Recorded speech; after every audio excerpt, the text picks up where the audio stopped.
Hello everyone, welcome to my YouTube channel TAC the science classes. आज हम इस video में चैप्टर नंबर 10 ग्रेविटेशन के नेक्स्ट पार्ट की वीडियो में हम पढ़ेंगे factor affecting the value of ji.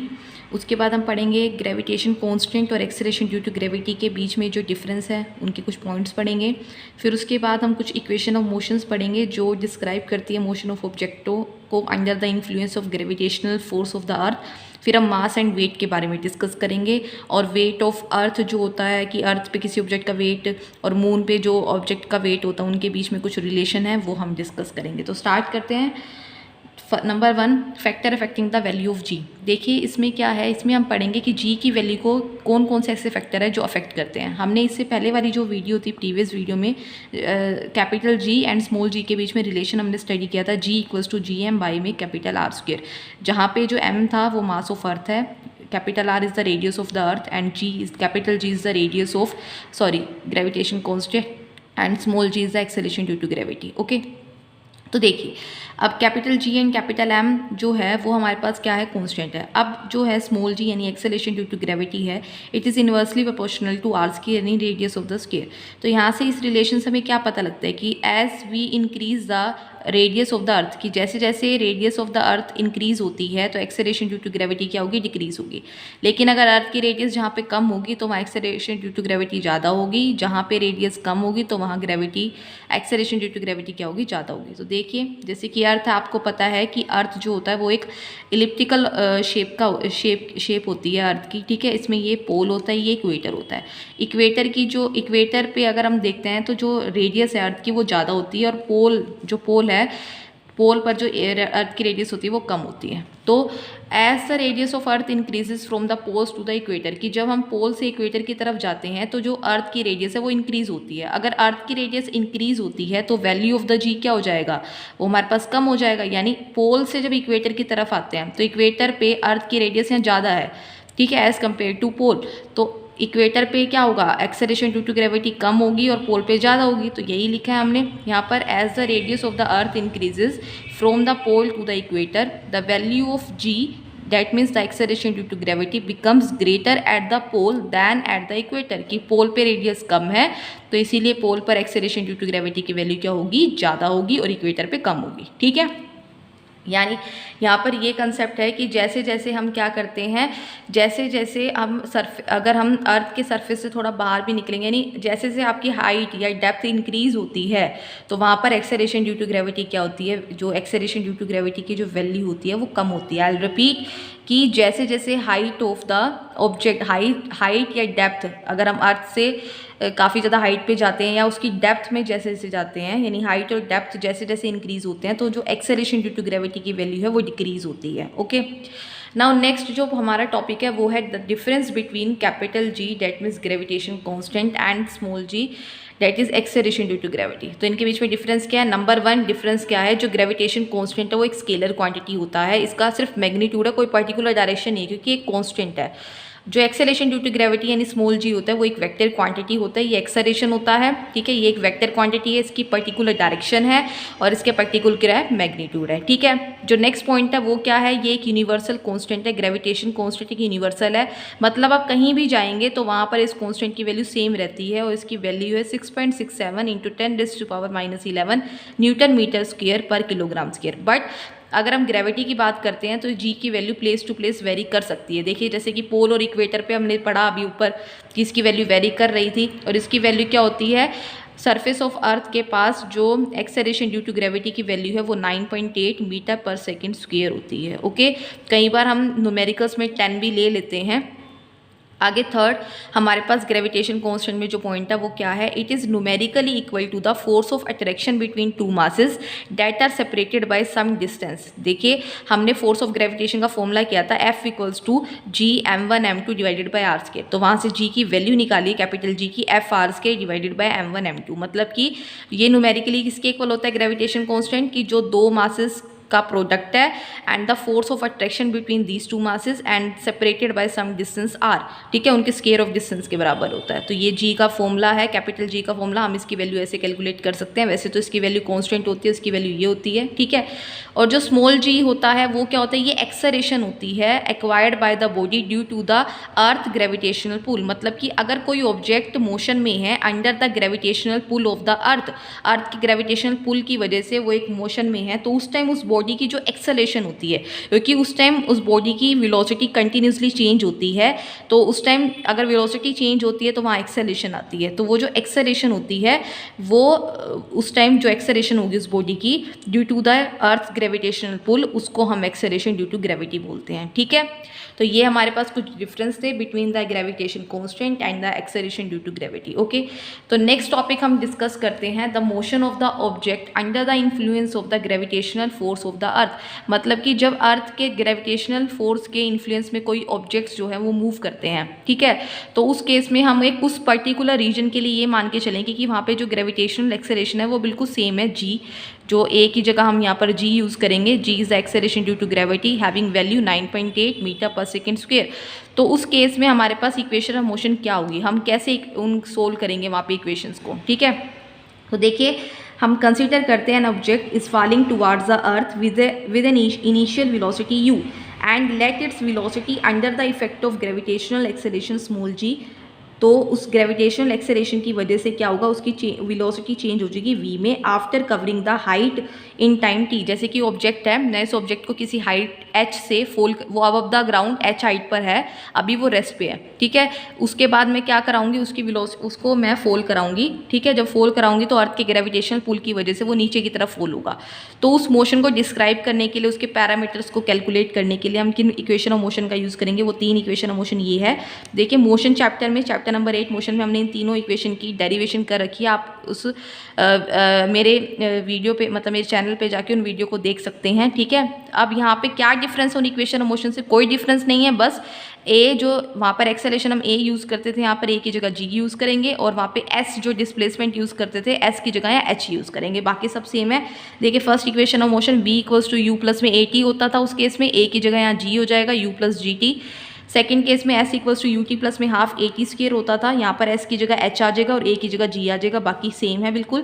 Third equation of motion होती थी v square minus u square equal to 2as, बस ए की जगह जी आ गया और एस डिस्प्लेसमेंट की जगह पे एच यानी हाइट आ गया। तो ये इक्वेशन ऑफ मोशन हम यहाँ पर यूज़ करेंगे फॉर द डिस्क्रिप्शन कि जो हमें पैरामीटर्स यहाँ पे कैलकुलेट करने होंगे, ठीक है, न्यूमेरिकल्स में। अब जी की जो वैल्यू है या वो पॉजिटिव भी हो सकती है और नेगेटिव भी हो सकती है। अब पॉजिटिव कब होगी, when the object is moving towards the earth. देखिए जो अर्थ है हर एक ऑब्जेक्ट को अपनी तरफ खींचती है, यानी अपनी तरफ खींचती है, ठीक है। अगर मैं ऑब्जेक्ट को ऊपर की तरफ थ्रो करती हूँ, तो मैं ऑब्जेक्ट के मोशन को ऊपर की तरफ थ्रो करी, तो मैं अपवर्ड डायरेक्शन में उस मोशन को स्टडी कर रही हूँ, लेकिन ग्रेविटी उस ऑब्जेक्ट को नीचे की तरफ ले आती है। तो ग्रेविटी जो ग्रेविटेशनल पुल है और जो हम मोशन स्टडी कर रहे हैं ऑब्जेक्ट का, जो कि ऊपर की तरफ थ्रो हुआ अपवर्ड डायरेक्शन में, तो दोनों की डायरेक्शन अपोजिट हो जाने की वजह से जो ऑब्जेक्ट, तो वहाँ पर एक्सेलरेशन ड्यू टू ग्रेविटी की वैल्यू नेगेटिव होगी, ठीक है।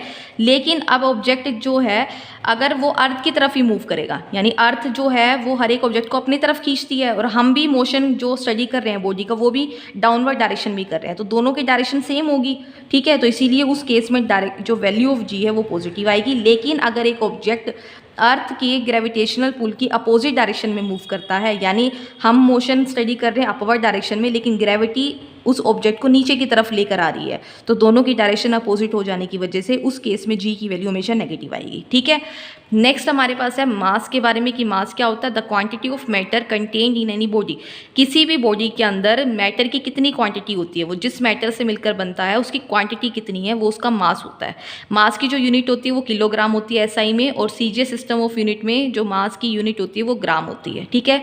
कुछ पॉइंट्स है मास के बारे में, कि जो मास होता है वो स्केलर क्वांटिटी होता है। स्केलर क्वांटिटी मतलब कि इनका सिर्फ मैग्नीट्यूड होता है, कोई पर्टिकुलर डायरेक्शन नहीं होती मेजरमेंट ऑफ मास के लिए, ठीक है। जो मास होता है वो हमेशा कांस्टेंट रहता है, ये प्लेस टू प्लेस कभी चेंज नहीं करता। आप कहीं भी चली जाइए मास हमेशा सेम रहेगा ऑब्जेक्ट का, ठीक है। ये कभी ज़ीरो नहीं होता है, ऐसा कभी नहीं होगा कि किसी भी बॉडी का मास ज़ीरो हो, कुछ ना कुछ उसका मास होगा, क्योंकि वो जो ऑब्जेक्ट है या वो बॉडी है वो किसी ना किसी मैटर से में तो मिलकर बनी होगी और उस मैटर की क्वांटिटी उसके अंदर कंटेन्ड होगी, तो वो उसका मास होगा। तो इसीलिए मास कभी ज़ीरो नहीं हो सकता किसी भी ऑब्जेक्ट का, ठीक है। अब नेक्स्ट जो पॉइंट है हमारे पास वो है हमारे पास वेट, कि वेट क्या होता है। तो देखिए वेट क्या होता है, the force with which an object is attracted towards the centre of the earth is called weight of the object. Weight क्या होता है कि जो अर्थ है, अर्थ हर एक, आपको पता है कि अर्थ, जो अर्थ पे जितने भी ऑब्जेक्ट है अर्थ सरफेस पे या सरफेस के अंदर, ठीक है, ये near the surface of earth हर एक ऑब्जेक्ट को अपनी तरफ अट्रैक्ट करके रखी हुई है, मतलब उनके ऊपर एक फोर्स ऑफ अट्रैक्शन उसने लगा रखा है अर्थ ने हर एक ऑब्जेक्ट के ऊपर, जिस फोर्स से उसने अपने हर एक ऑब्जेक्ट को अपनी तरफ अट्रैक्ट करके रखा हुआ है। तो वो फोर्स जो अर्थ लगा रही है ऑब्जेक्ट के ऊपर, वो फोर्स उनका वेट होता है, ठीक है। तो वेट एक तरह से फोर्स होता है। कई स्टूडेंट्स वेट और फोर्स, वेट और मास को सेम मानते हैं। वेट और मास सेम नहीं होता है, मास क्वांटिटी ऑफ मैटर होता है एंड वेट एक फोर्स होता है जो उस ऑब्जेक्ट के ऊपर लग रहा होता है बाय द अर्थ के ग्रेविटेशन, जो अर्थ है वो ग्रेविटेशनल पुल लगा के रखती है, ठीक है। तो वो जो वेट है वो हमारा फोर्स ही होता है, which is equal to mass into acceleration due to gravity, m into G. इसकी जो यूनिट होती है वो न्यूटन होती है। ये एक वेक्टर क्वांटिटी होती है, क्योंकि ये फोर्स है वेट, तो फोर्स एक वेक्टर क्वांटिटी है क्योंकि उसकी पर्टिकुलर डायरेक्शन और उसका मैग्नीट्यूड दोनों होता है, ठीक है, इसीलिए एक वेक्टर क्वांटिटी है। ये प्लेस टू प्लेस वेरी करती है। कैसे वेरी करती है, कैसे कि जैसे कि अगर हम एक, क्योंकि एक्सेलरेशन ड्यू टू ग्रेविटी की वैल्यू वेरी करती है पोल और इक्वेटर पे अर्थ के, तो उसी तरह उनका वेट भी वेरी करेगा वहाँ पर, ठीक है। और जो वेट है वो उसकी वैल्यू ज़ीरो हो भी सकती है और नहीं भी हो सकती है, ठीक है।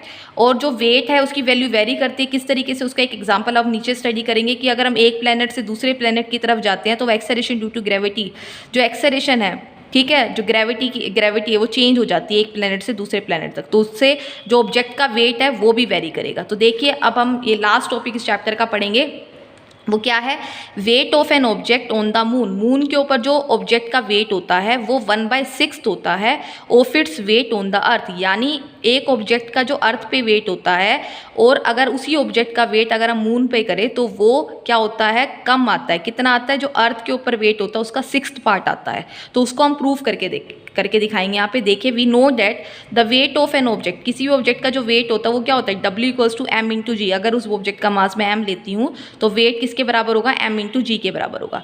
और हमें पता है कि अगर ग्रेविटेशन फोर्स के अकॉर्डिंग देखें कि मास ऑफ अर्थ और ऑब्जेक्ट के बीच में जो फोर्स ऑफ अट्रैक्शन होता है वो ग्रेविटेशन फोर्स होता है। वही फोर्स मैंने W ले लिया, G/m डिवाइडेड बाय r², क्योंकि W भी तो एक ग्रेविटेशनल पुल ही है, तो ये भी ग्रेविटेशन पुल ही है, ग्रेविटेशन फोर्स ऑफ ग्रेविटेशन ही तो है ये, तो दोनों सेम फोर्स के बराबर ही होता है, ग्रेविटेशन फोर्स ही है।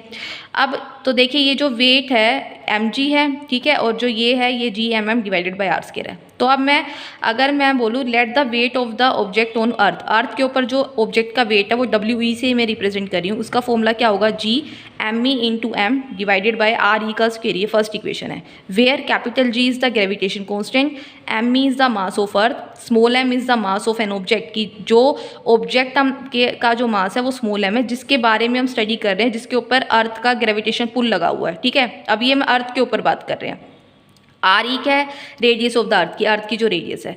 तो ये हमारे पास फॉर्मूला आ गया फोर्स ऑफ ग्रेविटेशन का, जो W होगा एक तरह से, ठीक है, ऑब्जेक्ट का जो वेट है।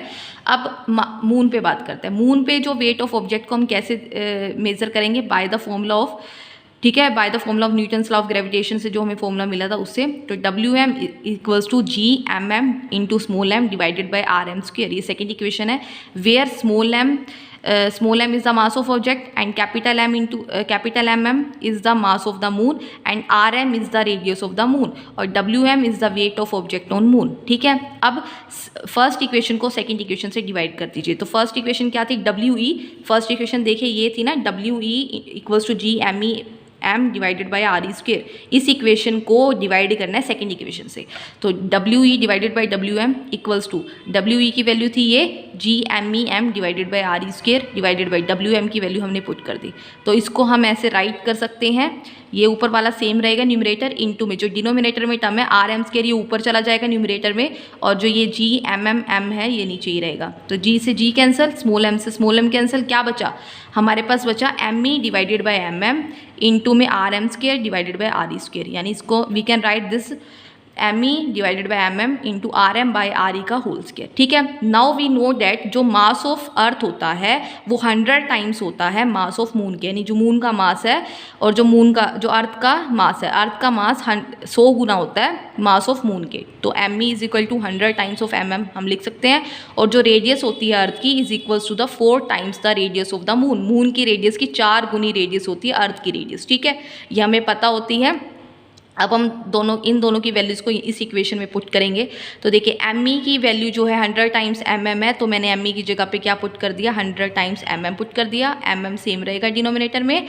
ठीक है, और जो RM है उसकी जो RM है वो सेम रहेगा। RE की वैल्यू 4 टाइम्स RM है, तो मैंने RE की जगह 4 टाइम्स RM पुट कर दिया। अब देखिए RM से RM कैंसिल, MM से MM कैंसिल, तो क्या है 100 इंटू 1/4 का स्क्वायर क्या हो जाएगा, 1/16 हो जाएगा।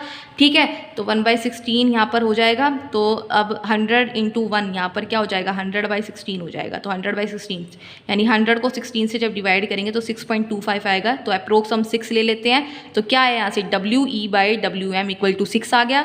तो WM को यहाँ राइट हैंड साइड पे 6 से मल्टीप्लाई करा दीजिए। तो WE क्या आ गया, 6 टाइम्स ऑफ WM। या फिर हम ऐसे लिख सकते हैं WM को यहीं रखिए, 6 इसके डिवाइड में चला जाएगा WE के।